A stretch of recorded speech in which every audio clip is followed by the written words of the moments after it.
बंदी छोड़ सतगुरु रामपाल जी परमेश्वर जी की जय हो।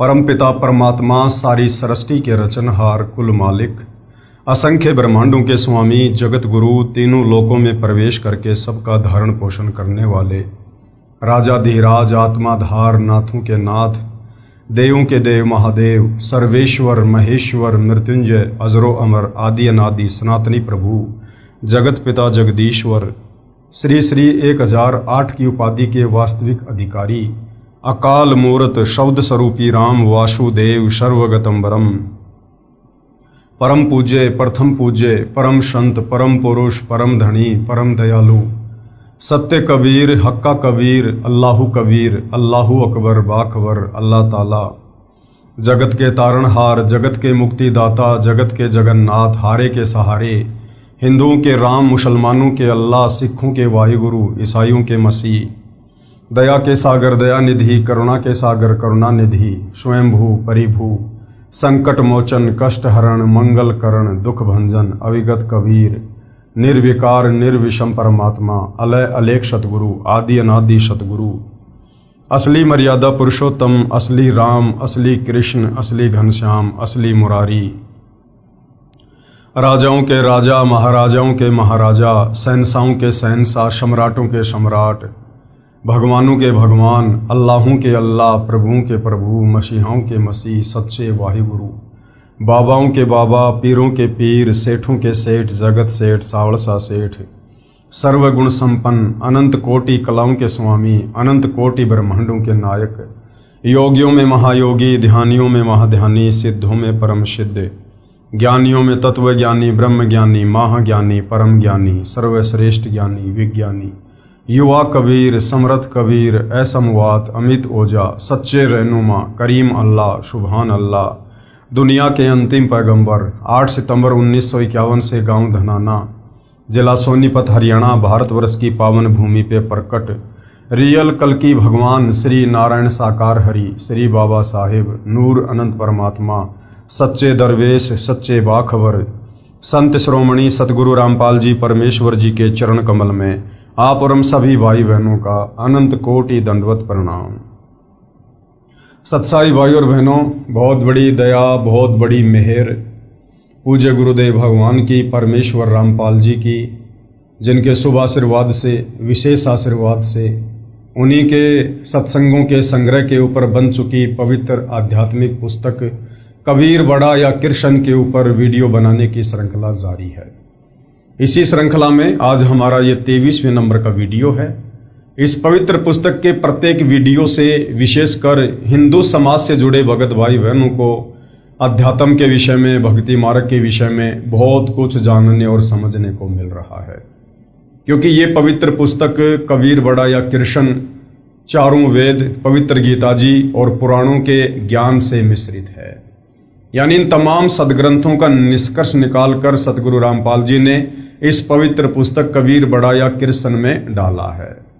इस पुस्तक को धैर्यपूर्वक रुचि लेकर यदि आप पढ़ेंगे तो अवश्य आप जी अपने सदग्रंथों के विषय में, उन सदग्रंथों में लिखी सच्चाई के विषय में, भक्ति और भगवान के विषय में पूर्णतया सारा सच जान पाएंगे, जो सच आज तक हमारे तत्व ज्ञानहीन नादान गुरु हमें नहीं बता पाए। तो भाइयों और बहनों, इस पवित्र पुस्तक पर जो टॉपिक चल रहा है वो है जनता की अदालत। यानी जनता की अदालत में जज खुद जनता है, क्योंकि वर्तमान की जनता पढ़ी लिखी है, शिक्षित है, अपनी आंखों से सदग्रंथों में लिखी सच्चाई को देखकर निर्णय कर सकती है। मुकदमा है कि कबीर बड़ा या कृष्ण श्री कृष्ण उर्फ विष्णु की वकालत कर रहे हैं तमाम हिंदू धर्मगुरु आचार्य शंकराचार्य। उनका कहना है कि श्री कृष्ण जी ही पूर्ण परमात्मा है। श्री कृष्ण उर्फ विष्णु, इनके कोई माता पिता नहीं हैं, ये अजन्मा हैं, अविनाशी हैं, इन्होंने सारी सृष्टि को रचा है। दूसरी तरफ कबीर जी के वकील सतगुरु रामपाल जी ने जनता की अदालत में हिंदू धर्म ग्रंथों को दिखा दिखाकर ये साबित कर दिया कि श्री कृष्ण उर्फ विष्णु ये नाशवान हैं, इनका जन्म होता है, इनकी मृत्यु होती है, ये अविनाशी नहीं है। इनकी माता का नाम दुर्गा है, इनके पिता का नाम काल ब्रह्म है। अब भाइयों और बहनों, जनता की अदालत में शिक्षित जनता अपनी आंखों से अपने ही हिंदू धर्म ग्रंथों में लिखी सच्चाई को देखकर अध्यात्म से परिचित हो रही है और अध्यात्म को और ज्यादा जानने की रुचि उनमें जो है उत्पन्न हो रही है। और इसी रुचि के तहत सतगुरु रामपाल जी से जनता तरह तरह के सवाल कर रही है और प्रत्येक सवाल का सतगुरु रामपाल जी प्रमाणित जवाब भी दे रहे हैं। इस विषय में सतगुरु रामपाल जी ने एक कथा सुनाई दिल्ली के बादशाह राजा सिकंदर लोदी की, जो लगभग 650 साल पहले दिल्ली के सम्राट थे। उनको किस प्रकार से असाध्य जलन का रोग हो गया था। उस रोग को ना कोई हिंदू धर्म गुरु ठीक कर पाया, ना मुसलमान धर्म का कोई पीर और औलिया उसको ठीक कर पाया।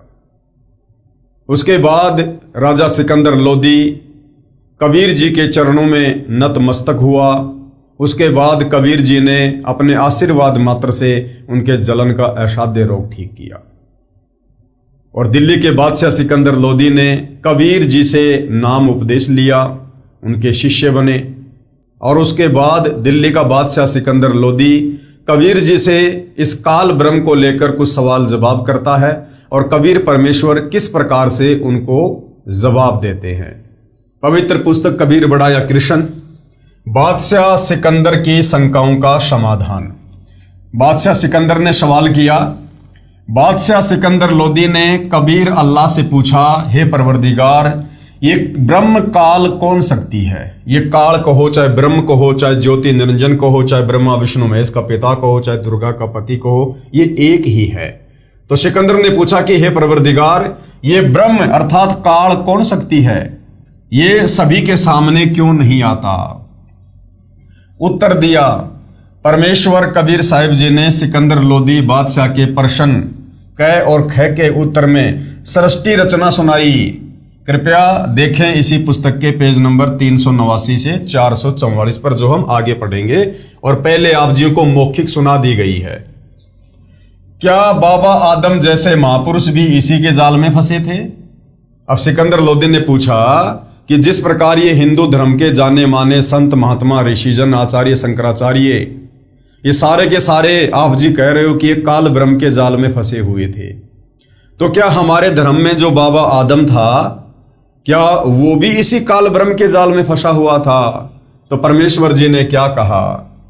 गए के उत्तर में बताया कि पवित्र बाइबल में उत्पत्ति विषय में लिखा है कि पूर्ण परमात्मा मनुष्यों तथा अन्य प्राणियों की रचना 6 दिन में करके तकत अर्थात सिंहासन पर चला गया। उसके बाद इस लोक की बागडोर यानी 21 ब्रह्मांड की बागडोर इस ब्रह्म ने संभाल ली, इस काल ने संभाल ली। इसने कसम खाई है कि मैं सबके सामने कभी नहीं आऊंगा, इसलिए सभी कार्य अपने तीनों पुत्रों रजगुण ब्रह्मा, सतगुण विष्णु तथा तमगुण शिव के द्वारा करवाता रहता है, या स्वयं किसी के शरीर में प्रवेश करके प्रेत की तरह बोलता है। जैसे महाभारत युद्ध के समय श्री कृष्ण जी के शरीर में ये काल ब्रह्म प्रेतवत प्रवेश करके गीता जी का ज्ञान बोल गया। या फिर आकाशवाणी करके आदेश देता है। प्रेत, पितर तथा अन्य देवों यानी फरिश्तों की आत्माएं भी किसी के शरीर में प्रवेश करके अपना आदेश करती हैं, परंतु श्रद्धालुओं को पता नहीं चलता कि ये कौन शक्ति बोल रही है। पूर्ण परमात्मा ने मांस खाने का आदेश नहीं दिया। राजा सिकंदर लोदी को कबीर परमात्मा जी कह रहे हैं कि पूर्ण परमात्मा ने, अल्लाहु अकबर ने, अल्लाहु कबीर ने, जिन्होंने 6 दिन में इस काल ब्रह्म के 21 ब्रह्मांड वाली सृष्टि रची और 7वें दिन सतलोक के तख्त पर जा विराजा, उस कबीर परमेश्वर ने किसी को भी, यहां तक कि शेर को भी उन्होंने मांस खाने का आदेश नहीं दिया। पवित्र बाइबल उत्पत्ति विषय में, सर्व प्राणियों के खाने के विषय में पूर्ण परमात्मा का प्रथम तथा अंतिम आदेश है कि मनुष्यों के लिए फलदार वृक्ष तथा बीजदार पौधे दिए हैं जो तुम्हारे खाने के लिए हैं, तथा अन्य प्राणियों को जिनमें जीवन के प्राण हैं उनके लिए छोटे छोटे पेड़ अर्थात घास झाड़ियां आदि खाने को दिए हैं। इसके बाद पूर्ण प्रभु का आदेश न पवित्र बाइबल में है तथा न किसी कतेब यानी तौरात, इंजिल, जबूर या कुरान शरीफ में है। इन कतेबों में ब्रह्म तथा उसके फरिश्तों तथा पितरों व प्रेतों का मिला जुला आदेश रूप ज्ञान है। यानी मुसलमान भाई जिसे अपना अल्लाह कहते हैं वो यही काल है, यही ब्रह्म है। आगे फिर सवाल किया, क्या बाबा आदम से पहले भी सृष्टि थी? तो कबीर परमेश्वर ने उत्तर दिया, सूर्य वंश में राजा नाभिराज हुआ, उसका पुत्र राजा ऋषभदेव हुआ, जो जैन धर्म का प्रवर्तक तथा प्रथम तीर्थकर माना जाता है। वही ऋषभदेव ही बाबा आदम हुआ। ये विवरण जैन धर्म की पुस्तक आओ जैन धर्म को जाने के पेज नंबर 154 पर लिखी है। इससे स्पष्ट है कि बाबा आदम से भी पहले सृष्टि थी। पृथ्वी का अधिक क्षेत्र निर्जन था, यानी कोई रहा नहीं करता था, सुनसान पड़ा हुआ था। एक दूसरे क्षेत्र के व्यक्ति भी आपस में नहीं जानते थे कि कौन कहाँ रहता है। ऐसे स्थान पर ब्रह्म ने यानी काल ने फिर से मनुष्य आदि की सृष्टि की। उत्पत्ति ऐसे स्थान पर की जो अन्य व्यक्तियों से कटा हुआ था। काल के पुत्र ब्रह्मा के लोक से ये पुण्यात्मा बाबा आदम अपना कर्म संस्कार भोगने आया था। जो बाबा आदम था वो श्री ब्रह्मा जी के लोक से आई हुई आत्मा थी। फिर शास्त्रानुकूल साधना न मिलने के कारण पितर योनि को प्राप्त होकर पितरलोक में चला गया। बाबा आदम से पहले फरिश्ते थे, पवित्र बाइबल ग्रंथ में लिखा है। फिर आगे सिकंदर लोदी ने सवाल किया, यदि अल्लाह का आदेश मनुष्यों को मांस न खाने का है तो बाइबल तथा कुरान शरीफ में कैसे लिखा गया? तो क्या उत्तर दिया कबीर परमेश्वर जी ने? उत्तर, पवित्र बाइबल में उत्पत्ति विषय में लिखा है कि पूर्ण परमात्मा ने 6 दिन में सृष्टि रचकर 7वें दिन विश्राम किया। उसके बाद बाबा आदम तथा अन्य नबियों को अव्यक्त अल्लाह यानी काल के फरिश्ते तथा पितर आदि ने अपने आदेश दिए हैं, जो बाद में कुरान शरीफ तथा बाइबल में लिख दिए गए। फिर आगे राजा सिकंदर लोदी ने सवाल किया, अव्यक्त प्रभु काल ने यह सर्व वास्तविक ज्ञान छुपाया है, तो पूर्ण परमात्मा का संकेत किस लिए किया? यानी अगर इस काल ब्रह्म ने सारा ज्ञान छुपा दिया है तो फिर इसने पूर्ण परमात्मा अल्लाह कबीर का जिक्र क्यों किया? उत्तर दिया परमेश्वर ने, ज्योति निरंजन यानी अव्यक्त माने जाने वाला प्रभु यानी यह काल पूर्ण परमात्मा के डर से ये नहीं छुपा सकता कि पूर्ण परमात्मा कोई अन्य है। ये पूर्ण प्रभु की वास्तविक पूजा की विधि से अपरिचित है, इसलिए यह केवल अपनी साधना का ज्ञान ही प्रदान करता है तथा महिमा गाता है पूर्ण प्रभु की। दिल्ली के सम्राट सिकंदर ने सोचा कि ऐसे भगवान को दिल्ली में ले चलता हूं और हो सकता है वहां के व्यक्ति भी इस परमात्मा के चरणों में आकर एक हो जाएं। ये हिंदू और मुसलमान का झगड़ा ही समाप्त हो जाए।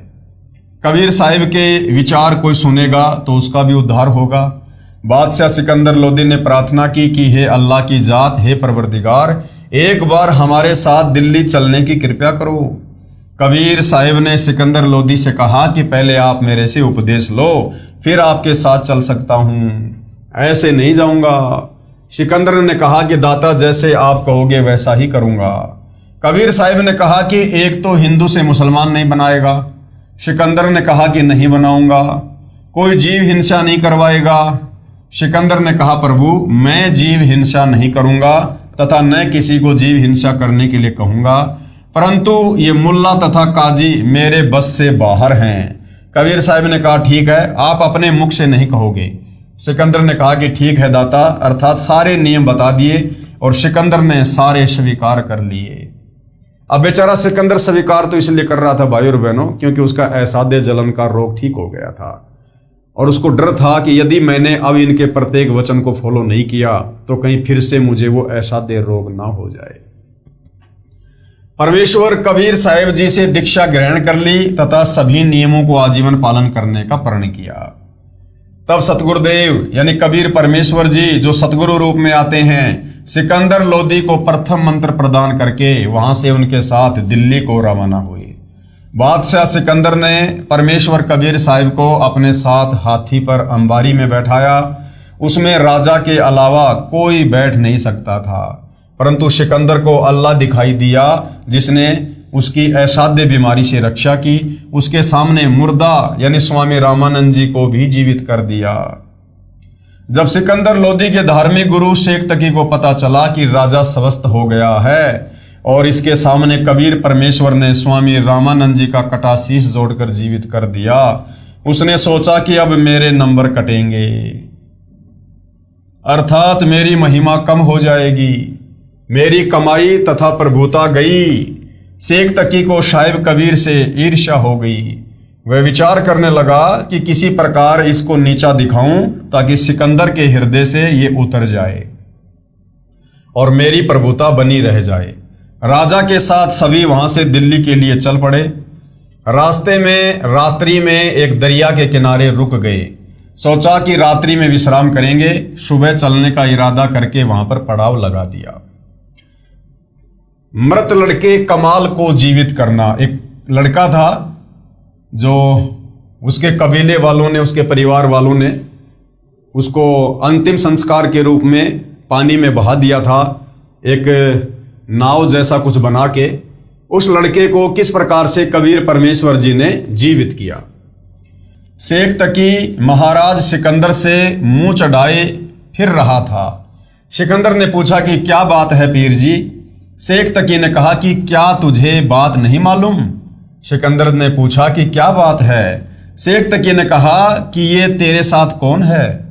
सिकंदर ने कहा कि ये तो भगवान अल्लाह है। शेख तकी ने कहा कि अच्छा, अल्लाह अब आकार में धरती पर आने लग गया। यानी मुसलमान धर्म में अज्ञानता के चलते मुसलमान भाई मानते हैं कि अल्लाह कभी भी शरीर में धरती पर नहीं आता, अल्लाह कभी भी मनुष्य शरीर में धरती पर नहीं आता। तो शेख तकी ने कहा कि अच्छा, अब अल्लाह धरती पर आकार में भी आने लग गया। अल्लाह कैसे है? सिकंदर ने कहा कि पहले तो अल्लाह ऐसे है कि मेरा रोग ऐसा था कि किसी से भी ठीक नहीं हो पा रहा था। इस कबीर प्रभु ने हाथ ही लगाया था और मैं स्वस्थ हो गया। शेख तकी ने कहा कि ये जादूगर होते हैं। सिकंदर ने फिर कहा दूसरे अल्लाह ऐसे हैं कि मैंने उनके गुरुदेव का सिर काट दिया था और उन्होंने उसे मेरी आंखों के सामने तुरंत जीवित कर दिया। शेख तकी ने कहा कि अगर यह कबीर अल्लाह है तो मैं इसकी परीक्षा लूंगा। यदि कबीर जी मेरे सामने कोई मुर्दा जीवित करे तो इसे अल्लाह मान लूंगा, नहीं तो दिल्ली जाकर मैं पूरे मुसलमान समाज को कह दूंगा कि ये राजा काफिर हो गया है, अर्थात हिंदू को अपना गुरु बना लिया। सिकंदर लोदी डर गया कि कहीं ऐसा न हो कि ये जाते ही राज पलट दे। राज को देने वाला पास बैठा है और उस मूर्ख से डर लगता है। गुरुदेव भगवान कह रहे हैं कि राज देने वाला वो कबीर अल्लाह तो उसके साथ है, उसके पास बैठा है, और वो सिकंदर लोदी बिना ज्ञान के डर गया कि कहीं ये शेख तकी दिल्ली जाकर मुसलमानों को ना भड़का दे और कहीं मेरा राज ना चला जाए। राजा ने शेख तकी से कहा कि आप कैसे प्रसन्न होंगे। शेख तकी ने कहा कि मैं तब प्रसन्न होऊंगा जब मेरे सामने ये कबीर कोई मुर्दा जीवित कर दे। राजा ने अपनी समस्या कबीर जी को बताई कि मेरे पीर ने कहा है कि यदि कबीर मेरे सामने मुर्दा जीवित कर दे तो मैं इसकी सब बातें मानने को तैयार हूं, अन्यथा सब मुसलमानों को मेरे विरुद्ध कर देगा, मेरे राज को भी खतरा पैदा कर देगा। कबीर साहब ने कहा ठीक है, क्योंकि कबीर परमेश्वर जी ने सोचा कि ये शेख तकी अनाड़ी आत्मा है, अगर ये मेरी बात मान गया तो आधे से ज्यादा मुसलमान इसकी बात स्वीकार करते हैं, क्योंकि ये दिल्ली के बादशाह का पीर है, और अगर ये सही ढंग से मुसलमानों को बता देगा तो भोली आत्माएं सत्य साधना करके कल्याण करवा लेंगी, क्योंकि अपने पीर की बात पर शीघ्र विश्वास कर लेते हैं। इसलिए कहा कि शेख तकी ढूंढ ले कोई मुर्दा। सुबह एक 10-12 वर्ष की आयु के लड़के का शव पानी में तैरता हुआ आ रहा था। शेख तकी ने कहा कि वह आ रहा है मुर्दा, इसे जिंदा कर दो। कबीर साहब ने कहा पहले आप प्रयत्न करो, कहीं फिर पीछे नंबर बनाओ। उपस्थित मंत्रियों तथा सैनिकों ने कहा कि पीर जी आप कोशिश करके देख लो। शेख तकी जंतर मंतर करता रहा। इतने में वो मुर्दा 3 फरलांग आगे चला गया, 400-500 मीटर आगे चला गया। शेख तकी ने कहा कि ये कबीर चाहता था कि ये बला सिर से टल जाए। कई मुर्दे जीवित होते हैं, मुर्दे तो कयामत के समय ही जीवित होते हैं। कबीर साहब बोले शेख तकी जी आप बैठ जाओ, शांति करो। कबीर साहब ने उस मुर्दे को हाथ से वापस आने का संकेत किया। 12 वर्षीय बच्चे का मरा हुआ शरीर दरिया के पानी के बहाव के विपरीत चलकर कबीर जी के सामने आकर रुक गया।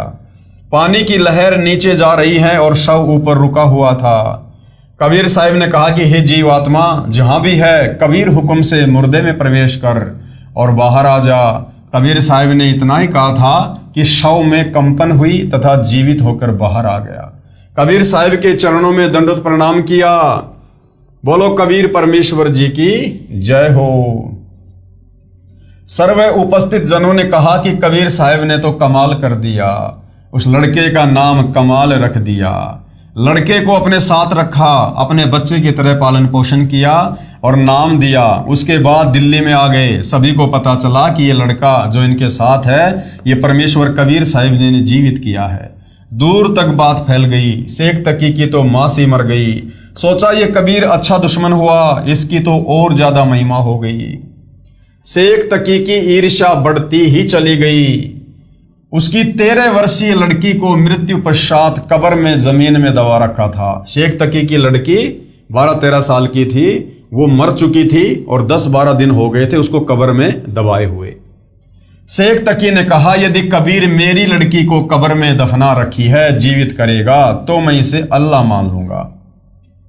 शेख तकी द्वारा कबीर जी की अन्य परीक्षाएं, कमाली के पहले के जन्म, पूर्ण मुक्ति पूर्ण संत बिना असंभव। अब ये जो शेख तकी की लड़की थी जिसको बाद में कमाली का नाम दिया गया, अब परमेश्वर इस आत्मा के अन्य जो जन्म हुए हैं सतयुग त्रेता द्वापर, परमेश्वर उनका भी जिक्र कर रहे हैं। सतयुग में कमाली वाला जीव विद्याधर पंडित की पत्नी दीपिका थी। फिर त्रेता युग में ऋषि वेदविग जो विद्याधर वाली ही आत्मा थी की पत्नी सूर्या थी। सतयुग तथा त्रेता युग में परमात्मा कबीर जी बालक रूप में इन्हीं को प्राप्त हुए थे। यानी सतयुग में और त्रेता युग में कबीर परमात्मा जो एक एक लीला हर युग में करते हैं कमल के विकसित फूल पर शिशु रूप में प्रकट होने की, तो सतयुग में और त्रेता युग में कबीर परमेश्वर जी ने जो अपने परवरिश की लीला करवाई थी जिन आत्माओं को निमित्त बनाकर, उनमें ये कमाली और पंडित रामानंद थे। तत्पश्चात अन्य जीवन धारण किए तथा कलयुग में मुसलमान धर्म में राबी लड़की का जन्म हुआ, यानी राबिया नाम से फिर उसका जन्म हुआ।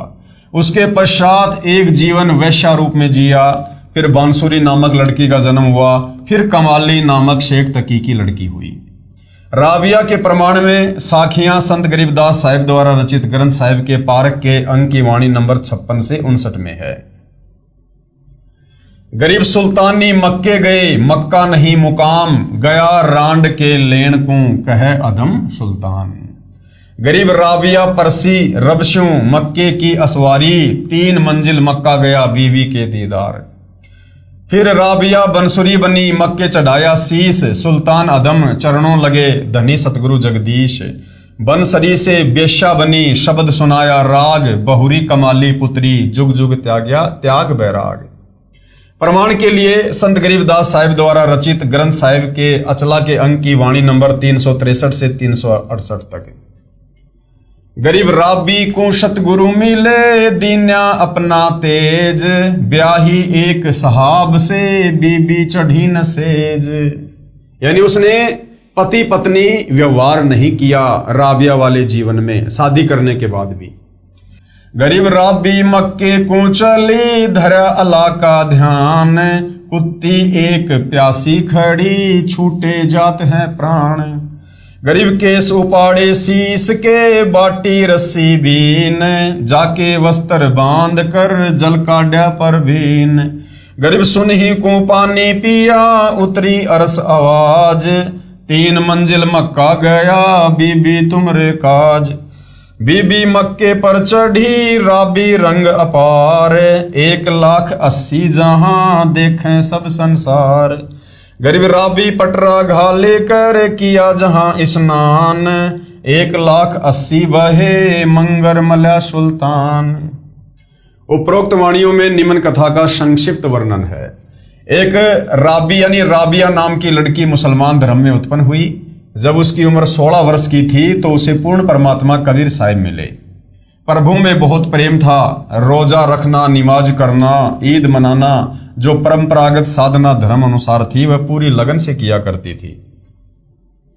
तब कबीर साहिब ने बताया, बेटी ये साधना प्रभु पाने की नहीं है, सारी सृष्टि रचना सुनाई, सत भक्ति का मार्ग बताया। उस लड़की राबिया ने उपदेश ले लिया। फिर 4 वर्ष सत साधना करके समाज के दबाव से, लोकलाज के कारण सत मार्ग को छोड़ दिया तथा वही परंपरागत साधना पुनः शुरू कर दी। उस लड़की की आस्था प्रभु में इतनी प्रबल थी कि शादी से मना कर दिया। माता पिता रोने लग गए कि जवान लड़की को घर पर कैसे रखें। माता पिता को आवश्यकता से अधिक परेशान देखकर राबिया ने शादी की स्वीकृति दे दी। उस लड़की राबिया की शादी एक बहुत बड़े साहेब यानी अधिकारी से हुई, परंतु अपने पति से स्पष्ट कह दिया कि मैं संतान उत्पत्ति नहीं करूंगी। मैंने तो मेरे माता पिता के विशेष दबाव तथा समाज शर्म के कारण शादी की है। यदि आप मेरी बात स्वीकार नहीं करोगे तो मैं आत्महत्या कर लूंगी। ये मेरा अंतिम फैसला समझो। मैं केवल प्रभु भक्ति करके आत्म कल्याण चाहती हूँ। राबिया के पति ने सोचा, क्यों मैं इस भगत आत्मा को दुखी करूं और पाप का भागी बनूं। सोच विचार करके कहा कि राबिया, जिस प्रकार आपने समाज का डर था, ऐसे ही मेरा भी अपना एक समाज है। आपको समाज की दृष्टि में मेरी पत्नी के रूप में रहना पड़ेगा। मेरी दृष्टि में आप मेरी बहन होंगी। तुझे घर से बाहर नहीं जाने दूंगा। आप भजन भक्ति करो, कहो तो आपके लिए 2 नौकरानी छोड़ देता हूं। राबिया बहुत प्रसन्न हुई तथा कहा कि हे प्रभु, आपने मेरी बड़ी सुनी। उस दिन के बाद राबिया मुसलमान धर्म में प्रचलित साधना करती रही। मुसलमान धर्म में जन्म था। ईद और बकरीद, रोजे आदि श्रद्धा से करती थी। जब 50 वर्ष से ऊपर की आयु हो गई तब अपने पति से कहा कि कहते हैं कि मक्का में जाना अति आवश्यक होता है। अब न जाने प्राण कब निकल जाएं। एक बार मैं हज करना चाहती हूँ। उसके पति ने कहा कि आप जा सकती हो, कहो तो आपके लिए कोई ऊंट की व्यवस्था करवा देता हूँ। राबिया ने कहा कि मैं पैदल यात्रा करूंगी, अन्य भी बहुत यात्री जा रहे हैं। उसके पति ने कहा कि आप जा सकती हो। राबिया ने मक्के में हज के लिए प्रस्थान किया। रास्ते में देखा एक कुतिया बहुत प्यासी थी। वह कुतिया कभी राबिया के पैरों की ओर दौड़कर आ रही थी, कभी कुएं की ओर जा रही थी। राबिया समझ गई कि ये कुतिया बहुत प्यासी है, साथ में इसके छोटे छोटे बच्चे भी नजर आ रहे हैं। इसको जल प्राप्त नहीं हुआ तो ये प्राण त्याग जाएगी, इसके बच्चे भी मर जाएंगे। भगत आत्मा में दया बहुत होती है। राबिया कुएं पर गई, वहां देखा न वहां बाल्टी थी और ना कोई रस्सा था। आसपास कोई गांव भी नजर नहीं आ रहा था। राबिया ने आओ देखा न ताओ, अपने सिर के बालों को उखाड़ कर एक लंबी रस्सी बनाई। अपने ही कपड़े, क्योंकि उस समय मोटे खादी के कपड़े पहना करते थे, उतार कर रस्सी से बांध कर कुएं में जल से भिगोकर बाहर निकाले और एक मटके का टूटा हुआ आधा हिस्सा वहीं पर रखा हुआ था, उसको भर दिया। कुतिया ने बहुत शीघ्रता से पानी पिया। राबिया का सारा शरीर लहूलुहान हो गया। अपने कपड़ों से सारे शरीर को पोंछकर और उन कपड़ों को धोकर पहन लिया तथा जैसे ही चलने के लिए तैयार हुई, इतने में वह मक्का ज्यों का त्यों यानी वहां से उठकर राबिया के लिए उस कुएं के पास आ गया। आकाशवाणी हुई कि हे भगतमती, तेरे लिए वह मक्का 3 मंजिल अर्थात 60 मील से उड़कर आया है। आप इसमें प्रवेश करो। राबिया ने उसमें प्रवेश किया। मक्का वहां से उठा और वायुयान की तरह उड़कर वापस यथास्थान पर आ गया। इस लीला को देखकर समाज में एक विशेष चर्चा हो गई कि भक्ति हो तो राबिया जैसी। मुसलमान समाज में मीराबाई की तरह राबिया का नाम आदर के साथ लिया जाने लगा। सभी उसका विशेष सत्कार करने लगे। कुछ समय पश्चात राबिया ने प्राण त्याग दिए और दूसरा जन्म मुसलमान धर्म में एक बनसूरी नाम की लड़की का हुआ, क्योंकि जहां जीव के संस्कार होते हैं वहीं उसकी उत्पत्ति होती रहती है। इतनी अच्छी धार्मिक वृत्ति की लड़की बहुत अच्छे प्रभु के गुणगान करती थी और अपनी धार्मिक पूजा मुसलमान धर्म के अनुसार पूरी आयु करती रही। उस लड़की ने भी लोकवेद के आधार से यही सुना था कि यदि मक्का में प्राण निकल जाएं तो उसके लिए जन्नत का द्वार खुल जाता है, यानी वह जीव सीधा स्वर्ग बहिश्त चला जाता है। वृद्ध होने पर हज करने मक्का में गई। सोचा कि इससे अच्छा सुअवसर और क्या होगा यदि मक्का में प्राण निकल जाएं और स्वर्ग प्राप्ति हो जाए। लड़की ने अपना सिर काटकर मक्के में चढ़ा दिया। सारे मुसलमान समाज में इस बात की विशेष चर्चा हो गई कि कुर्बानी प्रभु के नाम पर ऐसे होती है, बनसूरी तो जन्नत में जाएगी। अब यहां नादान व्यक्तियों को सोचना चाहिए कि कुर्बानी अपनी करनी चाहिए, प्रभु के नाम पर बकरे और गाय या मुर्गे की नहीं। वास्तव में कुर्बानी प्रभु चरणों में समर्पण तथा सत्य भक्ति की होती है। शीश काट देने तथा अविधि पूर्वक साधना करने से मुक्ति नहीं होती। ये तो काल की भूल भुलैया है। कुर्बानी गर्दन काटने से नहीं होती, समर्पण से होती है, यानी मर्यादा में रहकर भक्ति करने से होती है। प्रभु के निमित्त हृदय से समर्पण कर दे कि हे प्रभु, तन भी तेरा, धन भी तेरा, ये दास या दासी भी तेरी। ये कुर्बानी प्रभु को पसंद है। हिंसा हत्या प्रभु कभी पसंद नहीं करता। उसके बाद उसी लड़की राबिया का तीसरा जन्म अन्य समाज में हुआ। कर्म आधार पर वैश्या बनी। पूर्ण परमेश्वर सत्य पुरुष कबीर साहिब ही जीव के पाप कर्म काट सकता है, अन्य नहीं काट सकते। जैसे हिंदुस्तान का राष्ट्रपति फांसी की सजा को भी क्षमा कर सकता है, अन्य सजाएं तो कहना ही क्या है, अन्य कोई भी फांसी की सजा को क्षमा नहीं कर सकता। इसी प्रकार पूर्ण परमात्मा यानी परम शक्ति युक्त कबीर साहिब हमारे सर्व दुखों का निवारण कर सकते हैं, अन्य कोई खुदा किस्मत में लिखे कष्ट को समाप्त नहीं कर सकता। राबिया की शेष कथा। राबिया वाली आत्मा ने वैश्या का जीवन पूर्ण करके प्राण त्याग दिए। उसी राबिया का चौथा मानव जन्म शेख तकीकी यानी पीर के यहाँ लड़की के रूप में हुआ, जो सिकंदर लोदी का धार्मिक गुरु दिल्ली में था। 12 वर्ष की आयु पूरी करके वह लड़की शरीर त्याग गई, उसको कब्र में दबा दिया गया। कबीर साहिब कहते हैं कि गरीब जो जन मेरी शरण है, ताका हूं मैं दास, और गैल गैल लाग्या रहूं जब तक धरणी आकाश। गरीब जो बच्चा गऊ की नजर में, यूं साईं को संत, भक्तों के पीछे फिरे भगत वत्सल भगवंत। उस पूर्ण परमात्मा की भक्ति अर्थात कबीर देव अपनी भक्ति जो स्वयं संत रूप में आकर बताता है, उस सतगुरु रूप में प्रकट कबीर साहिब के बताए अनुसार सत भक्ति इस लड़की ने 4-5 वर्ष की थी, उसके बाद त्याग दी थी। उस भक्ति के परिणाम स्वरूप इसको लगातार 3 मनुष्य शरीर प्राप्त हुए। उसका आगे मनुष्य जीवन का संस्कार शेष नहीं था। अब इस आत्मा ने 84 लाख योनियों में कष्ट पर कष्ट उठाना था।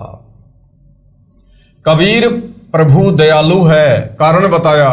उस लड़की को वहां कब्र से जीवित करके अपने चरणों में लेकर के कमाली नाम रखा और इस प्यारी बिटिया को उपदेश दिया और मुक्ति प्रदान की।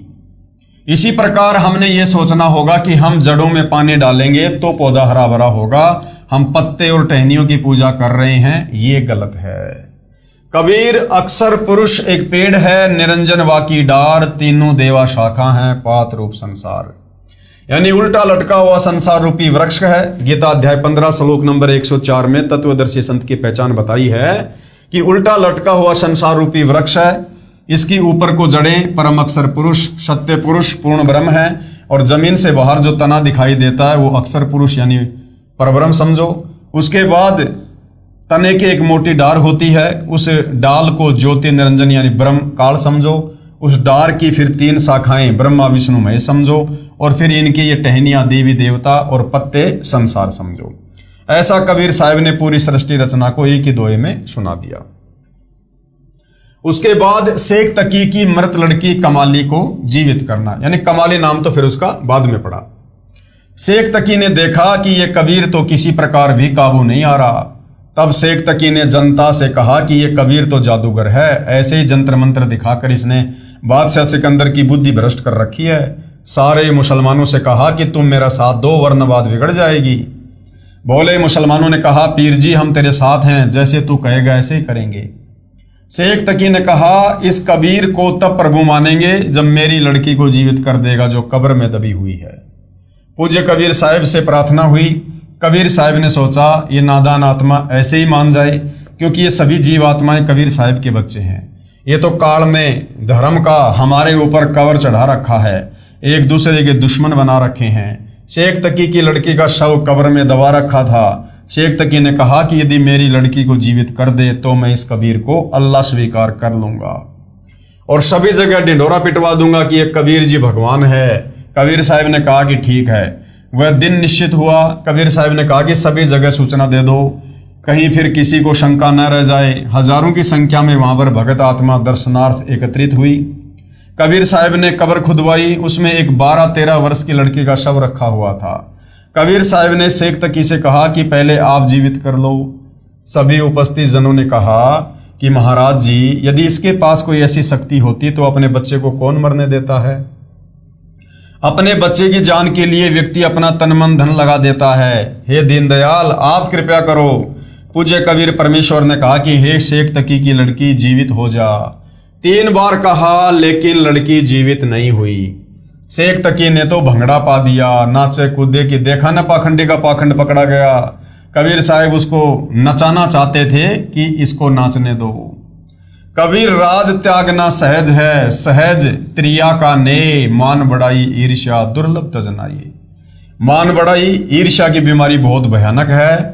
अपनी लड़की के जीवित न होने का दुख नहीं, कबीर साहब की पराजय की खुशी मना रहा था। कबीर साहब ने कहा कि बैठ जाओ महात्मा जी, शांति रखो। कबीर साहब ने आदेश दिया कि हे जीवात्मा जहां भी है, कबीर आदेश से इस शव में प्रवेश करो और बाहर आओ। कबीर साहब का कहना ही था, इतने में शव में कंपन हुआ और वह लड़की जीवित होकर बाहर आ गई। कबीर साहब के चरणों में दंडवत प्रणाम किया।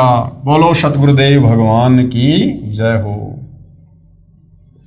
उस लड़की ने 1.5 घंटे तक कबीर साहब की कृपा से प्रवचन किए। कहा, हे भोली जनता, ये भगवान आए हुए हैं, पूर्ण ब्रह्म अनंत कोटि ब्रह्मांड के परमेश्वर हैं। क्या तुम इसको एक मामूली जुलाहा धानक मान रहे हो?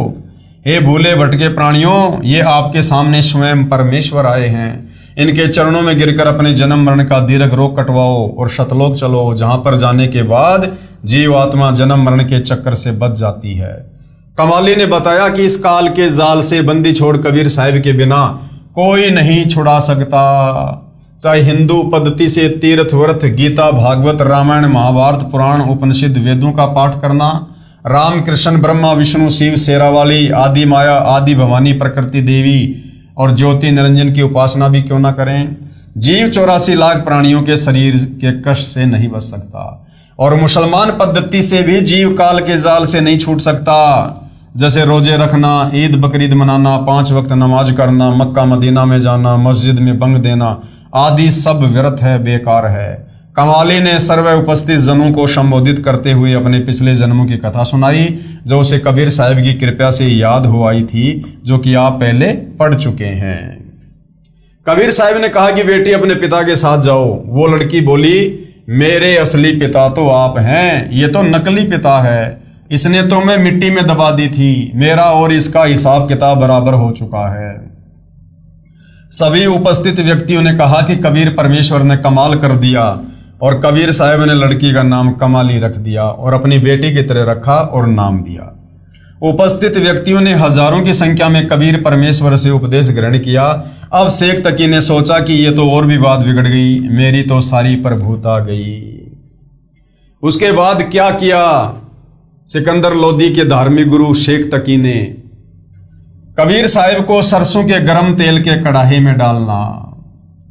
अब शेख तकी ने देखा कि कबीर साहब जी की तो और अधिक महिमा हो गई। वह फिर साहब को किसी न किसी प्रकार से नीचा दिखाने की योजना बनाने लगा। इतनी लीला देखकर भी शेख तकी की नीच की आंखें नहीं खुली। परमात्मा सामने थे, परंतु मान बढ़ाई वह स्वीकार नहीं कर रहा था। कुछ दिनों के पश्चात फिर शेख तकी ने मुसलमानों को इकट्ठा किया और कहा कि यह कबीर कोई जादूगर है, हम इसकी एक और परीक्षा लेंगे। हजारों की संख्या में मुसलमान शेख तकी के साथ राजा सिकंदर के पास गए तथा कहा कि हम इस कबीर को उबलते सरसों के तेल के कढ़ाई में डालेंगे, यदि ये नहीं मरा तो हम इसको भगवान मान लेंगे। सिकंदर लोदी घबरा गया कि कहीं ये मेरे राज को ना पलट दें। कबीर साहब के पास गया और प्रार्थना की कि महाराज जी, मैं आपको यहाँ पर लाया तो था सेवा करने के लिए, लेकिन मैंने तो आपको दुखी कर दिया। कबीर साहब ने पूछा, क्या बात है राजन? सिकंदर लोदी ने कहा कि साहब आप तो जाने जान हो, शेख तकी ऐसे ऐसे कह रहा है।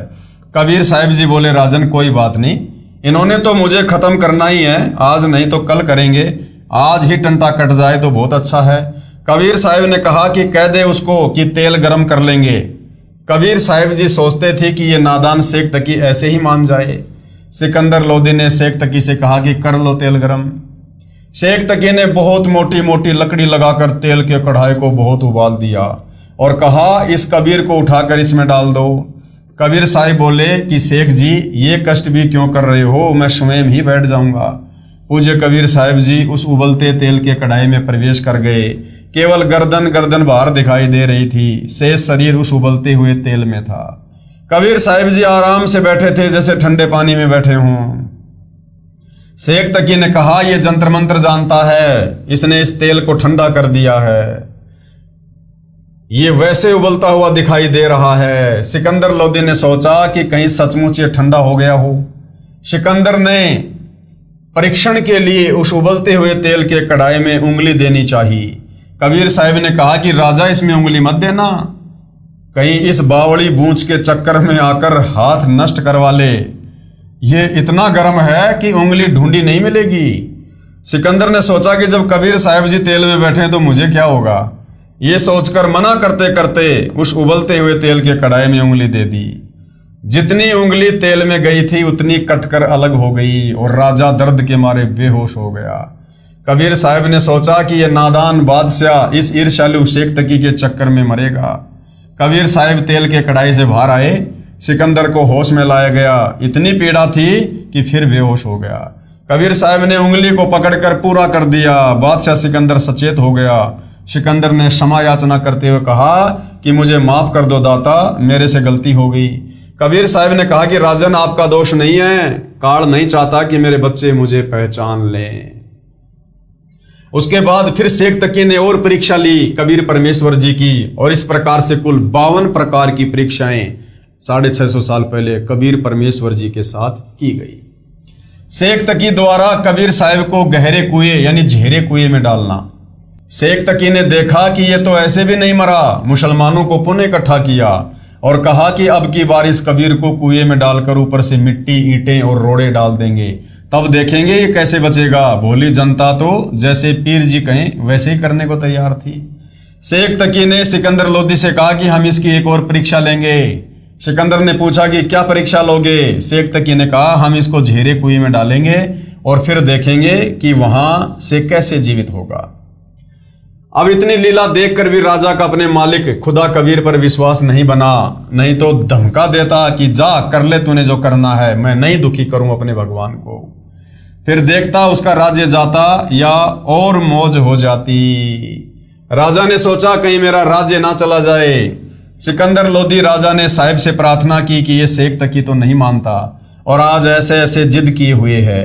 पूज्य कबीर साहिब जी ने कहा, ठीक है, कर लेने दो इसको जो ये करे, मेरा भी टंटा कटे, मैं भी दुखी हो लिया, कह दे कि तूने जो करना है कर ले।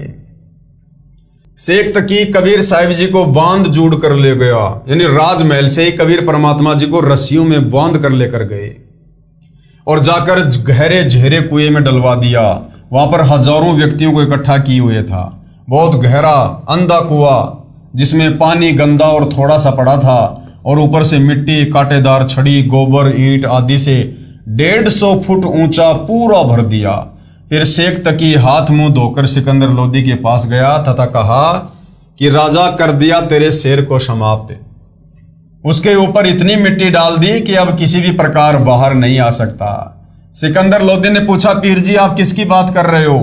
शेख तकी बोला कि तेरे गुरुदेव कबीर की, उसको आज हमने समाप्त कर दिया। सिकंदर ने कहा कि पीर जी, पूज्य कबीर साहब जी तो अंदर कमरे में बैठे हैं, वे तो कहीं पर गए ही नहीं। शेख तकी ने अंदर जाकर देखा तो पूज्य कबीर साहब अंदर कमरे में आसन पर आराम से बैठे थे। शेख तकी की तो और ज्यादा ईर्ष्या हो गई कि यह कबीर तो मारे से नहीं मर रहा, अब क्या किया जाए।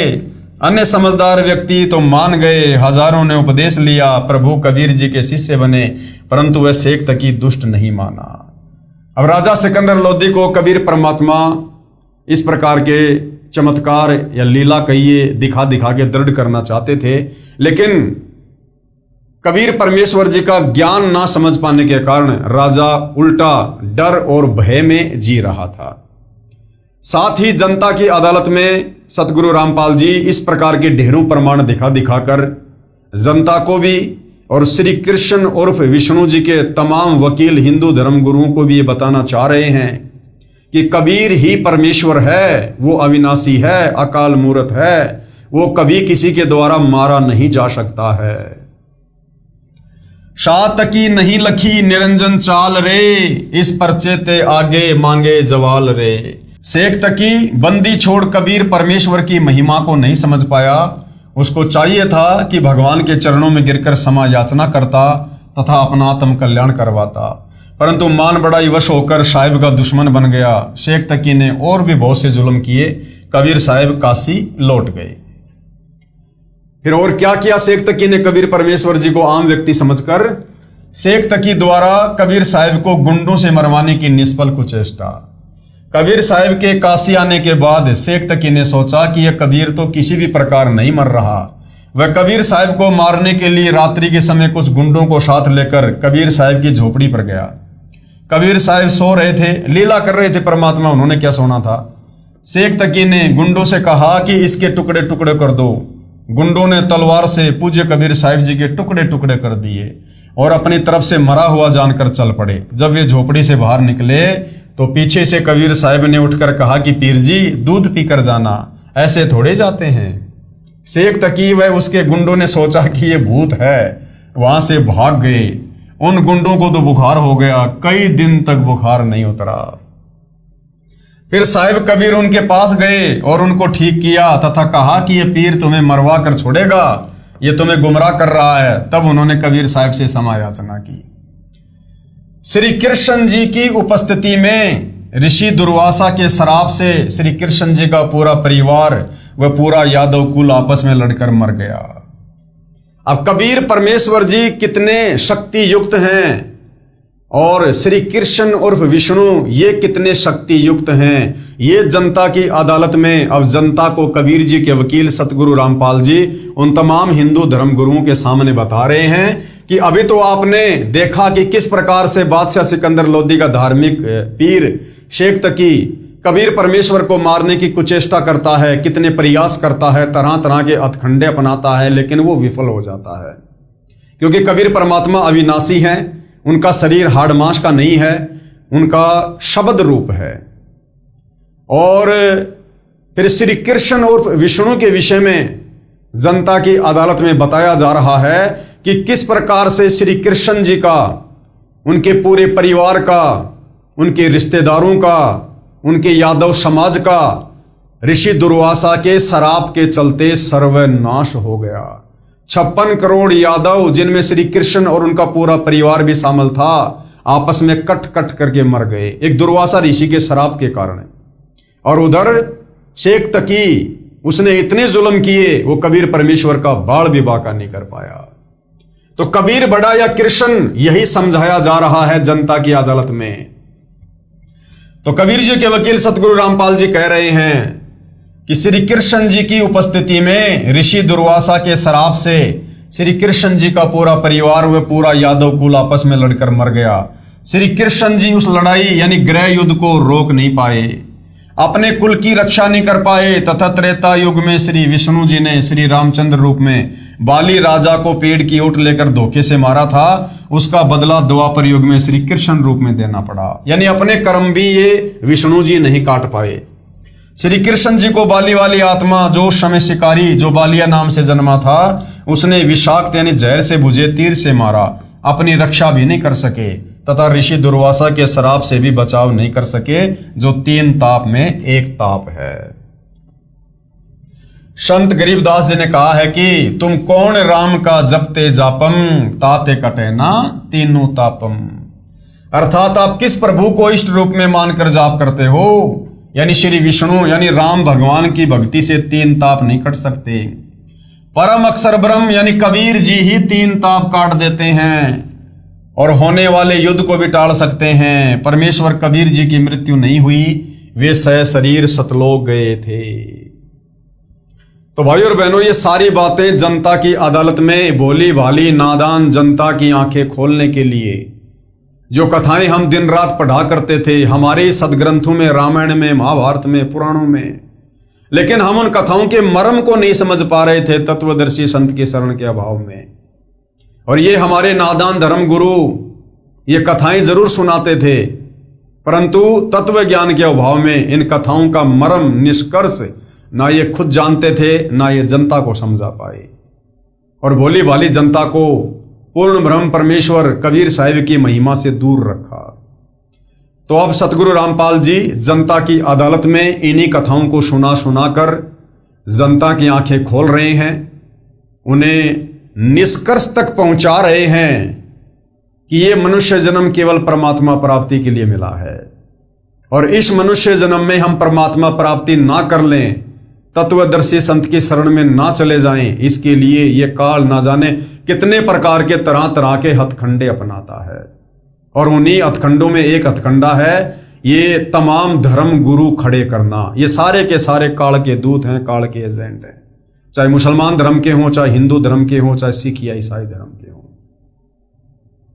तो जनता अब धीरे धीरे अपने धर्मशास्त्रों से ये सारे प्रमाण देखकर, कथाएं सुनकर अब धीरे धीरे विचार कर रही है। उनकी बुद्धि में ये बातें समा रही हैं कि वास्तव में परमात्मा कोई और है। हम श्री ब्रह्मा, श्री विष्णु, श्री महेश को परमात्मा मानते थे, ये तो बहुत छोटी शक्ति हैं, ये तो खुद जन्म और मरण में हैं। तो धीरे धीरे जनता अब अध्यात्म की ओर रुचि ले रही है। और भाइयों और बहनों, जब तक हम अपने धर्मशास्त्रों में वर्णित सत्य ज्ञान से, शास्त्र अनुकूल साधना से परिचित नहीं होंगे, तब तक भला हम कैसे निष्कर्ष निकाल सकते हैं कि हमने किस परमेश्वर की भक्ति करनी चाहिए जिससे हमारा जन्म मरण का रोग सदा सदा के लिए मिट जाए, कट जाए। तो अब जनता भी समझेगी और कोशिश करेंगे तो ये नादान धर्मगुरु भी समझेंगे। अन्यथा जनता शिक्षित है, इन नादान धर्मगुरुओं को छोड़कर, इनको फटकार कर जगत गुरु तत्वदर्शी सतगुरु रामपाल जी की शरण में आएगी और अपनी आत्मा का कल्याण करवाएगी। और जो नादान इतने सारे प्रमाण देखकर भी नहीं मानेंगे, वो फिर अपनी अंत में दुर्गति ही करवाएंगे। फिर वो लक 84 योनि में जाएंगे, नरक में गिरेंगे, तपस्या का कष्ट भोगेंगे या अन्य प्राणियों की योनियों में जन्म लेकर तरह तरह की पीड़ा भोगने पर मजबूर होंगे। तो भाइयों और बहनों, ये सिलसिला इसी प्रकार से चलता रहेगा। धीरे धीरे हम इस विषय को समझेंगे। तो आज के टॉपिक में केवल इतना ही। कल परमेश्वर जी के आशीर्वाद से हम फिर सेवा में हाजिर होंगे। तब तक पूज्य गुरुदेव भगवान हम सबको आज्ञा दे, आशीर्वाद दे, सद्बुद्धि दे, हमारा मार्गदर्शन करे। बंदी छोड़ सतगुरु रामपाल जी परमेश्वर जी की जय हो।